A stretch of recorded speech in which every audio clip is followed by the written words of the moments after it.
Un operaio di 58 anni è morto questa mattina nel porto vecchio di Trieste, schiacciato dal braccio di una gru che stava smontando. Operava per una ditta esterna che lavorava in appalto per l'autorità portuale.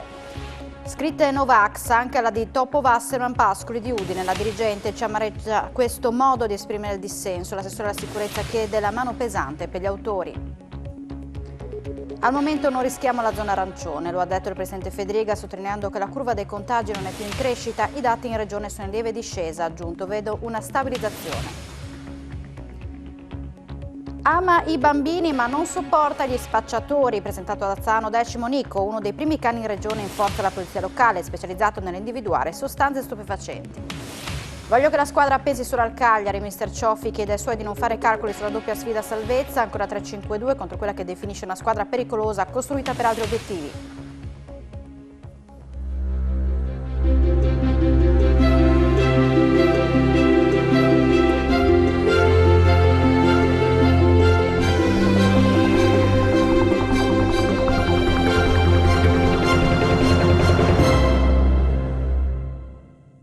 Buonasera, ben ritrovati, nuovo appuntamento con l'informazione di Telefriuli.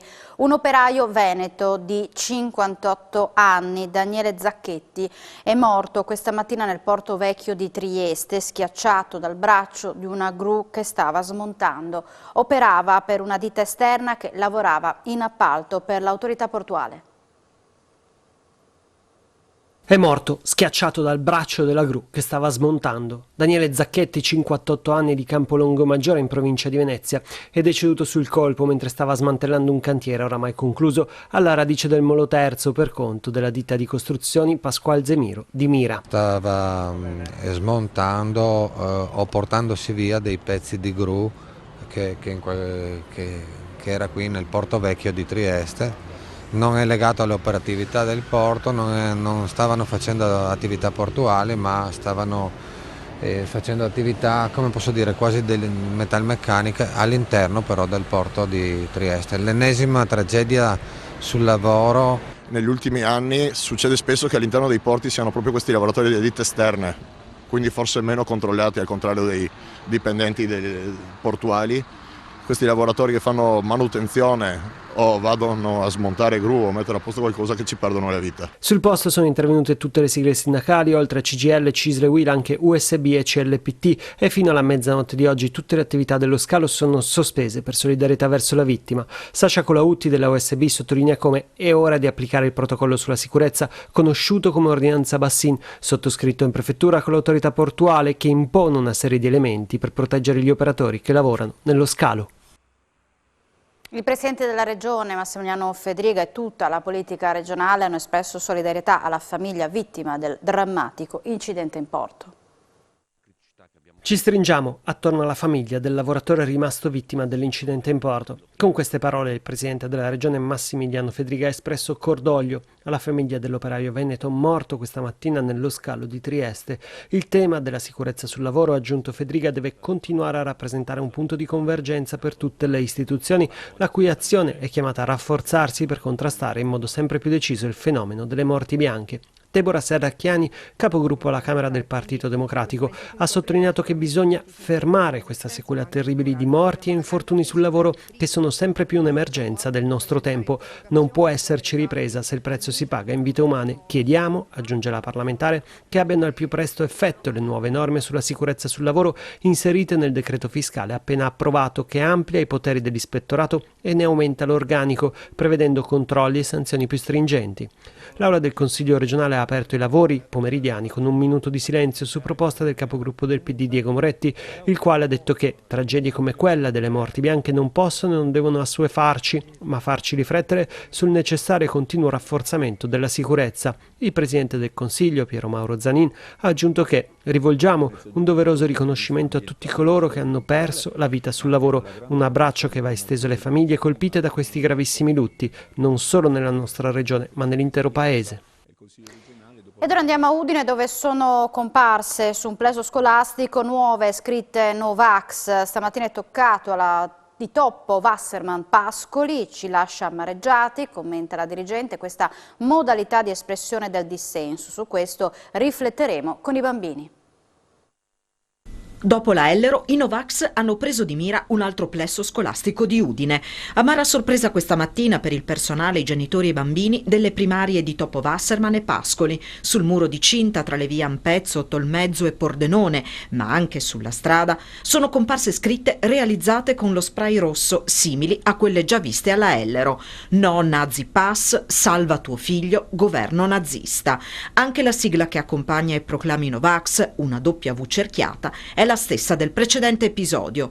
Pure su questo caso indaga la Digos, gli agenti sono intervenuti assieme ai carabinieri. Eravamo qui con tutti i genitori veramente attoniti e anche dando qualche risposta veloce e immediata ai bambini che ovviamente hanno letto e si sono accorti di questo deturpamento della nostra scuola che peraltro in questo periodo come edificio è visibile, è oggetto di importanti lavori di ristrutturazione. Siamo veramente desolati, amareggiati per la modalità di esprimere questo dissenso e soprattutto perché viene presa come bersaglio una scuola primaria. Come fatto per la scuola Ellero, ci attiveremo tutti quanti proprio per far sì che vengano fuori anche delle utili riflessioni con i nostri alunni proprio improntate sul senso civico e sulla capacità di esprimere idee seppur contrastanti ma in una modalità più corretta, più civile. Già in mattinata le scritte della vergogna sono state coperte con una mano di vernice bianca. Chiede la mano pesante per gli autori delle vergognose scritte comparse sulle scuole cittadine l'assessore comunale alla sicurezza Alessandro Ciani. L'amministrazione ha messo a disposizione delle forze dell'ordine le immagini delle telecamere di videosorveglianza. Mi auguro novità a breve, dice Ciani, che oltre alle responsabilità penali chiede che gli autori paghino per i danni causati. Assessore, un altro scempio questa mattina all'ingresso di una scuola di Udine. Avete qualche sospetto? Ci state lavorando? State utilizzando le immagini della videosorveglianza? Sì, purtroppo oggi, dopo l'episodio alla scuola Ellero di qualche giorno fa, ci siamo svegliati con un nuovo episodio alla scuola Pascoli. Già stamattina io ho sentito ovviamente le forze dell'ordine, in particolare la questura, per affermare che tutte le tecnologie del comune sono a loro disposizione per qualsiasi loro esigenza. Mi è sembrato di capire che ci possano essere, quantomeno me lo auguro, delle novità a breve. Certo è che è importantissimo che queste persone vengano individuate, vengano punite in maniera molto severa, sia per quanto riguarda le loro responsabilità dal punto di vista penale, sia per quanto riguarda le loro responsabilità dal punto di vista economico, perché è giusto che questi vandali, perché altre parole non possono essere utilizzate per queste persone, paghino fino all'ultimo centesimo le spese che il comune, che quindi tutti i contribuenti, devono sostenere per coprire queste scritte vergognose. Il personale della scuola che non si vaccina non è certamente rappresentato dagli autori delle scritte apparse in questi giorni sui muri di due istituti scolastici udinesi. Ne è fermamente convinto il presidente dell'Associazione dei Presidi della provincia di Udine, Paolo Denardo. Le scritte Novax apparse su un altro edificio scolastico della città sono un ennesimo attacco ai luoghi della formazione e della cultura, un atto di inciviltà che va condannato fermamente. È la presa di posizione dell'Associazione dei Presidi della provincia di Udine, i cui componenti si sono riuniti allo Stringer. Vedere quelle scritte sui muri della propria scuola è una ferita per chi quella scuola la vive, perché dobbiamo ricordarci poi che lì dentro entrano i bambini e le bambine, i ragazzi e le ragazze che vedono quelle scritte e insomma chiediamoci che cosa possono pensare di fronte a manifestazioni di questo tipo. Però credo che in questi giorni sento di poter dire che le persone che fanno questi gesti non rappresentano chi davvero è in difficoltà rispetto al vaccino. Mi sento di poterlo dire perché in questi giorni noi stiamo incontrando le persone che hanno scelto per diversi motivi di non vaccinarsi e non sono persone intolleranti come quelle che invece operano questi gesti, soprattutto sui muri di una scuola. sono persone che non hanno la minima idea di che cosa significa confrontarsi civilmente e avere a cuore il bene comune e la democrazia. Credo che questo sia veramente un imbarbarimento del dialogo civile. Le opinioni si esprimono in maniera civile e non si imbrattono i muri, gli edifici pubblici. È la prima cosa che insegniamo ai ragazzi, quindi è un fallimento anche come educatori. Altre frasi complottiste e antivacciniste sono apparse anche sotto al cavalcavia Pertini a Udine, tra Viale Cadore e via Martignacco. Anche in questo caso le frasi erano accompagnate dal simbolo della doppia V cerchiata. La zona colpita dunque è sempre quella che insiste attorno a Piazzale Diacono. Sono 7 le vittime del Covid-19 nelle ultime 24 ore in Friuli Venezia Giulia, 3 uomini di 77, 76, 65 anni di Trieste, una donna di 78 anni di Pordenone, una donna di 86 anni di Roveredo, una donna di 88 anni di Budoia e infine un uomo di 89 anni di Visco, tra cui un 65enne di Trieste deceduto in ospedale. 809 invece i nuovi contagi scoperti da 8.384 test molecolari e 16.113 test rapidi antigenici, 31 le persone ricoverate in terapia intensiva con 286 pazienti negli altri reparti. Allo Stato non rischiamo la zona arancione, lo ha detto oggi il Presidente della Regione Massimiliano Fedriga intervenendo alla trasmissione Un giorno da pecora. Il Friuli Venezia Giulia resterà in giallo sicuramente per tutta la prossima settimana, molto probabilmente anche quella successiva. I dati in Regione sono in lieve discesa, ha spiegato, fortunatamente non c'è più la crescita, speriamo una discesa più consistente, ma rispetto alle settimane precedenti quando c'è stata un'ascesa adesso vedo una stabilizzazione. Per Fedriga se le previsioni dovessero essere corrette significa che l'ondata non si annulla ma è sotto controllo. Ha poi precisato che rispetto allo scorso anno abbiamo lo stesso numero di contagi, ma la differenza è che oggi c'è più mobilità. Allora la gente stava in casa, ora invece esce e si muove, la situazione negli ospedali è sotto controllo grazie al vaccino. Fedriga ha anche precisato che il numero dei tamponi è molto più alto dell'anno scorso. Quanto all'incidenza delle infezioni da Covid, il Veneto ha superato il Friuli Venezia Giulia. Nella nostra regione di 366 casi ogni 100.000 abitanti, in Veneto di 498 casi. La situazione più difficile resta quella della provincia autonoma di Bolzano con 566 casi. Da lunedì oltre al Friuli Venezia Giulia la provincia di Bolzano e la Calabria entreranno in zona gialla in base all'ordinanza firmata dal Ministro della Salute Roberto Speranza, anche Veneto, provincia di Trento, Marche e Liguria. Domani, a una settimana esatta dalla tragedia, si terranno i funerali solenni di Maurizio Toscano, l'assistente capo coordinatore della Polizia di Stato morto sabato scorso sulla 23 a nord di Udine mentre ultimava i rilievi di un precedente incidente. Le esequie saranno celebrate alle ore 10:30 nella cattedrale di Udine. La funzione sarà celebrata dal vicario del vescovo di Udine, Monsignor Guido Genero, con il cappellano della Polizia di Stato, Don Olivo Bottos. La cerimonia sarà officiata alla presenza del capo della Polizia, direttore generale della Pubblica Sicurezza, prefetto Giannini Lamberto e di altre autorità. Nel frattempo la Polizia di Stato e i colleghi di Toscano hanno ringraziato la donna che provò disperatamente a salvare la vita alla gente. Si tratta della dottoressa Iris Mansutti. La specializzanda è stata ricevuta dal comandante e dal personale della stradale di Udine che hanno espresso parole di elogio e ringraziamento per la tempestiva e solerte azione di primo soccorso.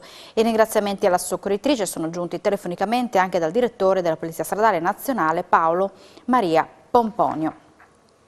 Tragedia nella prima serata di ieri nella zona di Udine Est, dove una donna di 58 anni è caduta dal balcone del quinto piano di una palazzina. È morta sul colpo per le gravissime ferite riportate. Oltre ai sanitari sono intervenuti i carabinieri della stazione di Udine Est e della radiomobile. Non sono stati riscontrati segni di violenza, non sono emerse responsabilità di terzi nella morte. Del fatto è stato informato il magistrato di turno della Procura di Udine. Colto da un malore, un uomo di 77 anni è stato trovato senza vita in casa in una frazione di San Daniele del Friuli dopo l'allarme lanciato da un vicino. A insospettirlo sono state le serrande abbassate. Quando ha suonato il campanello e bussato a lungo alla porta senza ricevere risposta ha capito che qualcosa non andava. Sono intervenuti i vigili del fuoco, sanitari e carabinieri che sono entrati nell'abitazione trovando l'uomo riverso a terra senza vita. Esplode una bomboletta, il titolare di un'officina meccanica rimane gravemente ferito, è successo nel tardo pomeriggio di ieri a Pagnacco. L'uomo era intento a tagliare un pezzo di metallo, quando si è verificato l'incidente ha riportato serie lesioni nella parte superiore del corpo, è stato trasportato d'urgenza a Santa Maria della Misericordia di Udine in ambulanza. La polizia di frontiera ha rintracciato a Gorizia una famiglia afghana con 2 bambini, rispettivamente di 2 e 1 anno, nati in Grecia durante la risalita della cosiddetta rotta balcanica. Gli stranieri in viaggio da circa 2 anni sono stati rintracciati a seguito di una richiesta pervenuta da una famiglia goriziana che, viste le temperature serali estremamente basse, li ha prontamente accolti nella propria abitazione. Al termine dello screening sanitario, durante il quale è emerso che la donna incinta di 2 mesi, la famiglia è stata accompagnata al CARA di Gradisca di Sonzo. 8 steward messi a disposizione da Confcommercio di Udine stanno girando in città per contribuire a incrementare la percezione di sicurezza tra commercianti e consumatori. Il loro compito è di collaborare con le forze di polizia e la polizia locale nella fascia oraria serale notturna. Gli steward effettuano 2 tipi di controllo, dalle 16 alle 22 monitorano le attività commerciali con verifiche all'atto dell'accesso del pubblico all'interno dei locali. Dalle 19 all'1 di notte operano in particolare per la sicurezza nei pubblici esercizi. Il progetto è stato attivato grazie al lavoro fatto da Confcommercio d'intesa con la Regione per mettere in campo un sistema integrato di sicurezza urbana da attuare in stretto contatto con le forze dell'ordine. La Regione a tal proposito ha stanziato 100.000 euro da investire in tutto il territorio del Friuli Venezia Giulia. Ok, l'ampliamento della Kronospan a San Vito al tagliamento, le rassicurazioni dell'amministratore delegato Cenedella. L'impianto avrà un'impronta green. Nessun passo indietro nonostante una petizione firmata da 7.500 cittadini. Kronospan, l'azienda di San Vito Tagliamento che produce pannelli a base di legno, ha presentato oggi pomeriggio il progetto di ampliamento dell'impianto, anticipando in particolare i dati relativi all'impatto ambientale contenuti nelle integrazioni al Power che verranno presentate in Regione nei prossimi giorni. Il nostro obiettivo, ha dichiarato Massimo Cenedella, amministratore delegato, è quello di dare la possibilità alle persone che hanno manifestato perplessità nei confronti del nostro progetto di conoscere la realtà dei fatti, evitando la disinformazione che si è evidenziata negli ultimi mesi. Il progetto e le sue integrazioni contengono indicazioni chiare e mostrano nel dettaglio, secondo Cenedella, emissioni estremamente contenute. Si tratta di un impianto nato col preciso obiettivo di sviluppare un progetto di economia circolare, da un lato il riciclo di legno per la produzione dei pannelli, dall'altro l'utilizzo degli scarti, le polveri di legno, per la produzione di energia elettrica e termica, garantendo livelli di emissione estremamente contenuti, i più bassi della regione, in impianti di questo tipo. Le emissioni di polveri totali attese calano da 34,37 a 24,25 tonnellate per anno. Il monossido di carbonio si dimezza e diminuiscono in maniera consistente l'emissione degli ossidi di azoto e la formaldeide. Solo il valore dei volatili organici totali aumentano per effetto dell'insediamento di un massimo 10% di legno naturale cippato proveniente da scarti di segheria e di potature. Con un fatturato in crescita di oltre il 20% per 3 anni consecutivi nell'ultimo triennio, in Friuli Venezia Giulia al mese di novembre 2021 sono risultate presenti 188 imprese scale-up, pari all'1,4% del totale delle imprese considerate. Sono 38 le top scale-up, ossia le società che partono con un fatturato di 500.000 euro nel primo anno preso in considerazione. Sono i dati emersi dalla nuova ricerca del Centro Studi della Camera di Commercio di Pordenone Udine, che ha analizzato i dati Infocamere sui fatturati disponibili relativi agli anni 2017-2020, prendendo in considerazione una platea di 13.785 imprese attive di diversa natura giuridica. A rischio la riconferma sindaco di Lavinia Corona a Vaillant. Il TAR ha accolto ricorso di Virgilio Barzan, candidato sindaco uscito sconfitto dalla tornata elettorale di ottobre per soli 3 voti, 421 della Corona contro i suoi 418. Barzan, rappresentato dagli avvocati Giulia Milo e Giulia Battistella, lamentava incongruenze nella compilazione dei verbali, chiedendo il riconteggio delle schede. Il Tribunale amministrativo di Trieste ha accolto le istanze del ricorrente, disposto che venga effettuato un nuovo spoglio entro il 31 gennaio da parte del dirigente del servizio elettorale regionale, il cui esito deve poi essere trasmesso nel giro di una settimana. È fissata una nuova udienza il 9 marzo 2022.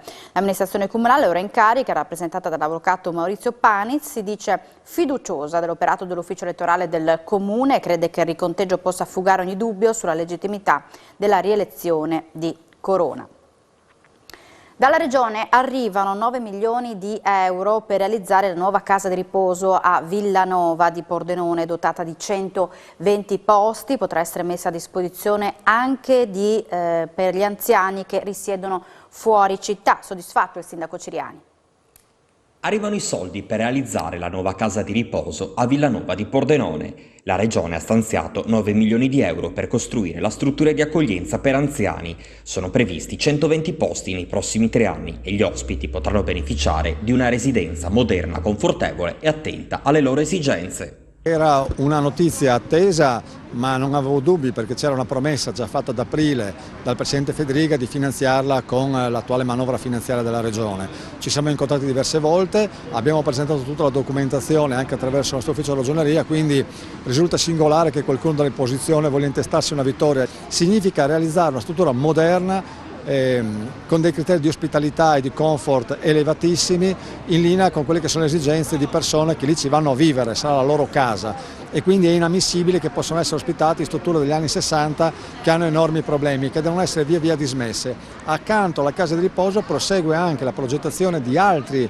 interventi che vanno a rispondere a esigenze diverse dell'anzianità e quindi strutture che abbiano intensità differente indipendentemente dall'autonomia delle persone anziane. Purtroppo la popolazione sta invecchiando e noi dobbiamo fare in modo di essere pronti ad affrontare questa sfida. Secondo Ciriani, una sana concorrenza col privato. Il fatto però è questo, noi dobbiamo sicuramente non guardare il privato come un demonio, al contrario il privato offre dei servizi che spesso sono competitivi di qualità, ma il pubblico non può abdicare al suo dovere di offrire dei servizi altrettanto di qualità e altrettanto efficienti. Quindi ben venga il privato, ma non può esserci un monopolio e un'esclusiva. Dal punto di vista puramente commerciale serve anche un contrappeso pubblico che è garanzia anche di equità e di sostegno alle persone più bisognose. Sensibilizzare le donne vittime di violenza affinché chiedano aiuto, questo è l'obiettivo della campagna Questo non è amore lanciata dalla polizia con tappa oggi a Trieste. Denunciare sempre. La Questura di Trieste ha organizzato un punto informativo al centro commerciale Torri d'Europa all'interno della campagna Questo non è amore, nata con l'obiettivo di sensibilizzare le donne vittime di violenza. Basta solo parlarne e poi esistono gli strumenti che proteggono. Si può e si deve chiedere aiuto, ci sono degli strumenti veramente importanti che possono consentire alle vittime di violenza, che non sono necessariamente solo violenze di tipo fisico ma anche di tipo psicologico, perché il concetto di maltrattamento deve essere appunto inteso nella sua accezione più ampia. Il nostro obiettivo appunto è quello di intercettare la platea più ampia possibile e anche per questo appunto nei nostri opuscoli informativi, i nostri opuscoli informativi sono stati redatti anche in lingue diverse, proprio perché anche la nostra comunità, in particolare nella provincia di Trieste, è caratterizzata dalla presenza appunto di anche una vasta platea di cittadini di origine straniera. A Trieste, oltre agli agenti della Questura, hanno presenti gli operatori dell'ospedale infantile Burlo Garofalo, del GOAP, il centro antiviolenza, e dell'associazione Interpares per gli uomini maltrattati,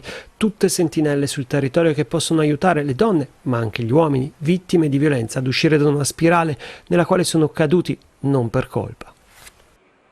Ad Azzano Decimo è stato presentato Nico, uno dei primi cani poliziotto in Friuli Venezia Giulia in forza ad un corpo di polizia locale specializzato nell'individuare sostanze stupefacenti.